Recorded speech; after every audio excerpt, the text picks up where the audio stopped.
I don't know why he doing this shit. You see how long it's been since that shit happened? I never said nothing, man. I never gave no interview. So I don't even know what made him sit there and even think of some shit like that to say.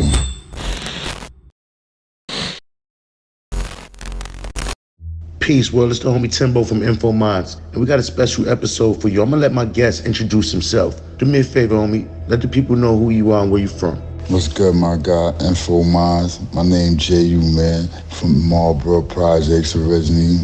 Raised in Crown Heights, Brooklyn, New York. All right, so we're gonna cut right to the chase, man. It's a guy named Cal Dawson.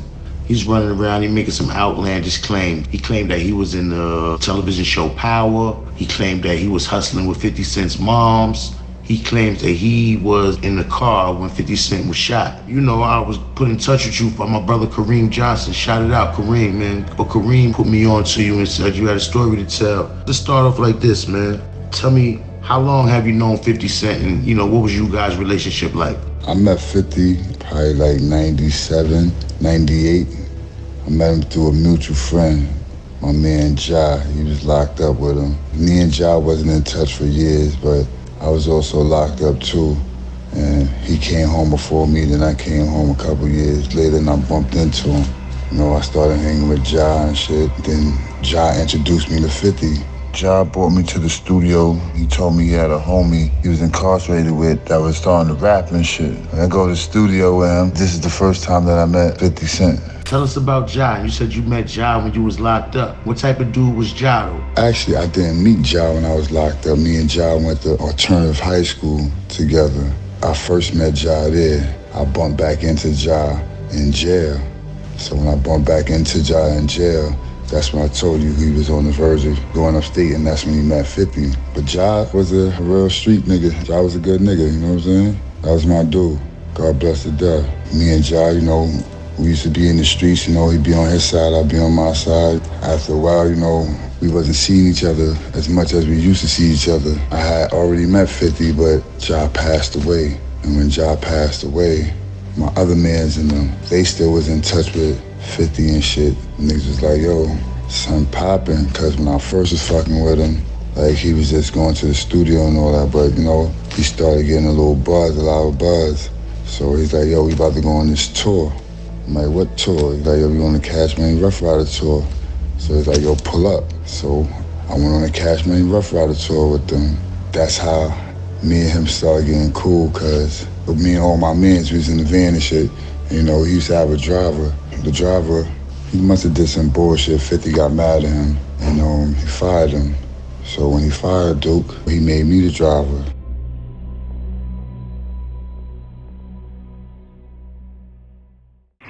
You being from Brooklyn, right? Now, you know, I'm from Queens, man. I'm from Hollis, man, exactly. I would listen to the music. You know, I'm from that era. So I would hear 50 mention his Brooklyn niggas. I would hear him mention 551, Brat, 134, Brat. What was the connection between 551 and 134? Was 50 that bridge that's connected y'all to Queens, or was y'all already rocking with niggas in Queens? Basically, that's exactly what it was. And 50 was the bridge. 50 was the bridge. We was the goons. 50 was the bridge, man. He was a cool dude. Was you down with 50 before the beef with Preem or after the beef with Preem? Niggas was already cool before he got in the beef. We was already cool. We was already fucking with him. Before all that, to my recollection, before all that Preem shit, niggas was already cool. I think it's after he got hot, like he started rapping and all that shit, he got hot. That's when that shit escalated. So now, J.U., in 2000, 50 Cent was shot multiple times as he sat in a friend's car. Can you tell me, are you that friend whose car he was sitting in? Yeah, I'm that friend whose car he was sitting in front of his grandmother's house. There's an individual who was on Vlad TV. His name is Cal Dawson. He claims he was present in the passenger seat when 50 got shot. Do you know who Cal Dawson is? I never heard of no Cal Dawson. Yo, I even know who the fuck son is. Like, boy bugging. I don't even know what made him even fix his mouth to say some shit like that. He the whole reason why I'm doing this interview. Cause he is really lying. Was Cal in the car that day? That day, I think it's May 24th. There was only 3 people in the car. Me, a girl I was messing with at the time, and 50. That's it. Now, he also went on to say that he got shot that day along with 50. Is there any truth to that statement?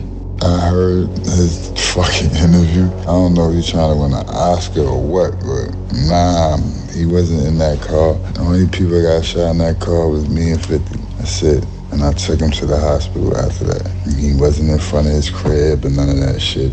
We got shot in the car and I drove him to the hospital. Now, Vlad TV has since removed the interview after 50 pointed out on Instagram that Cal was a fraud. So just to clarify, you saying that this Cal guy, he basically living in a land of make-believe.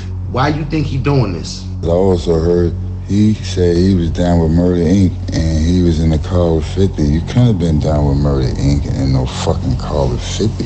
Like, at them times, that wasn't even possible. Like, I don't even know. You know, he's definitely in the land of make-believe. I don't know why he doing that shit. You see how long it's been since that shit happened? I never said nothing, man. I never gave no interview. So I don't even know what made him sit there and even think of some shit like that to say. What car you was in that day? What was you driving that day? I was in a Dodge, a rental. Shorty had a rental that day. Me and Shorty, we lived in Queens at that time together. I hit 50 earlier that day and I was like, yo, what up, bro? What you getting into today? He's like, yo, I gotta get my tattoos done up. Cause he had 2 videos he was supposed to do coming up. The Nori and Beyonce. I forgot the name of the songs, but I know it was Nori and Beyonce. And we also were supposed to go to Cancun. I was like, yo, I'm about to pull up. Shorty was with me and she was going to Cancun too. So she makes the decision that I could just drop her off at the hair salon and I could hold the car. But before that, he told me how long the cab was gonna come. So I got there before the cab was gonna come. I told him, yo, check it, yo, fuck the cab. Sure you gonna let me hold the car. I'm gonna drop at the beauty salon and I'm gonna take you to the joint and we gonna have a whip. We all know that 50 Cent was shot outside his late grandmother's home in South Jamaica, Queens. Can you break down that day from your perspective? Just kind of walk us through that day. It was like almost last days of spring. The nice days is just starting. Like, shit is a nice sunny day. I call him like, yo, what up, man? What we doing today? So he like, yo, I gotta go back to the tattoo parlor and get my tattoo done. I'm like, all right, I'm coming. I pull up. When I pull up in front of 50 grandmother crib, I jump out the car. I see Shaniqua and I see Marquise and I see 50. I say hi. 50 woke up to me. I'm like, yo, shorty, you gonna let me hold the car for the day? Fuck that cab. It was a nice day, so, you know, I was like, yo, go get the shines, bro. Let's rock some shines today. So he goes back in the crib. So when he go back in the crib, I walks back to the car. I go sit in the car. I'm waiting for him. He comes back out. He throws a chain in my lap. I'm like, yo, what tattoo parlor you going to? So he tell me I'm going back to the one we was at the last time. So it's time for us to go. I'm trying to bust a U-turn because he like go to Jamaica Avenue. I was facing the conduit, so I'm trying to face the other way and go back. I don't even know the fucking street, whatever the name of that street is. Boom. When I'm making a U-turn, I don't make the full U-turn because I almost hit a car, so I gotta stop. In the mix of doing all this, we're talking about one of the homies. While we're talking, I notice a car coming. This is when I stop the U-turn in because I see the car coming. I'm trying to be considerate and let the fucking car go past, but as I'm turning back around, like me in the middle of the conversation, I'm talking to him, 50's like, oh shit. I'm like, oh shit, what? And when I turn to the left, I see a nigga come from behind the car and he's shooting. He had the fucking hood down and he's shooting. So I'm like, oh shit. Shorty starts screaming and shit. I had the car in reverse. So when she's screaming and all that shit, I steps on the gas. I'm thinking that it was in drive, but I forgot I had it in reverse. So when I stepped on the gas and I reversed, I backed up into these niggas' car. So boom, when I hit the car, that's when they got up on us and he shot me in my hand and he shot 50. So I'm stuck because I hit my head on the car seat when I pressed the gas. I'm dazed. I hear the shots, but I'm dazed. Shorty hits me and she wakes me up, shakes me, wake me up, and snaps me out the shit like, drive, drive, drive. I focus up and I get us up out of there. I know the 50 shot in the face, but when I'm looking in the rearview mirror, Duke still is in the street looking at us. I tell 50, I'm like, the fuck? He like, yo, he passed me the grip. I'm like, I'm about to smoke this nigga. So I start reversing back. So now when I'm reversing back, Shorty like, yo, no, take him to the hospital. So I stopped reversing back towards Duke that was shooting. I started driving towards the hospital. Oh shit, you said when you look, you see somebody running up, they had a mask on, like a hoodie. Like, did you ever get a chance to look at the person that was pursuing y'all that day? When he said, oh shit, I seen a nigga with a hoodie. I seen the nigga was light skinned, but I couldn't tell how the nigga really looked. And I seen the gun, and then he came up on the car. When he came up on the car, he threw a shot. I threw the shit in reverse.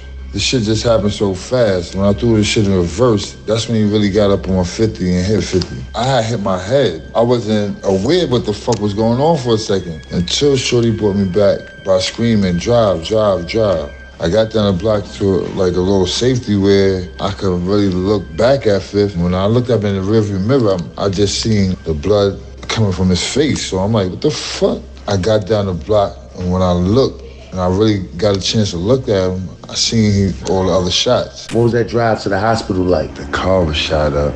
The whole left side was like shot up. Fifth was shot up. He was really hurt. I just knew I just had to get him to the hospital. I wasn't gonna leave him in. I did what I thought was right. I drove the brother to the hospital. Shorty was real frantic. I couldn't deal with that. I had to get her out the car. I told her to get out. And I just dealt with 50, like, take me to the hospital, show me where the hospital at. I really peeped. He was really hurt when I got out the car by myself. Like, he couldn't get out the car. Like, they had to help him out the car. And when they wasn't helping him out the car, like, certain moves, like regular moves was hurting him. That's when I knew this shit was like, damn, this nigga really got hit up. Now, we all know that 50 survived that incident and went on to become a superstar. Now, looking back, how amazed are you that he survived that situation?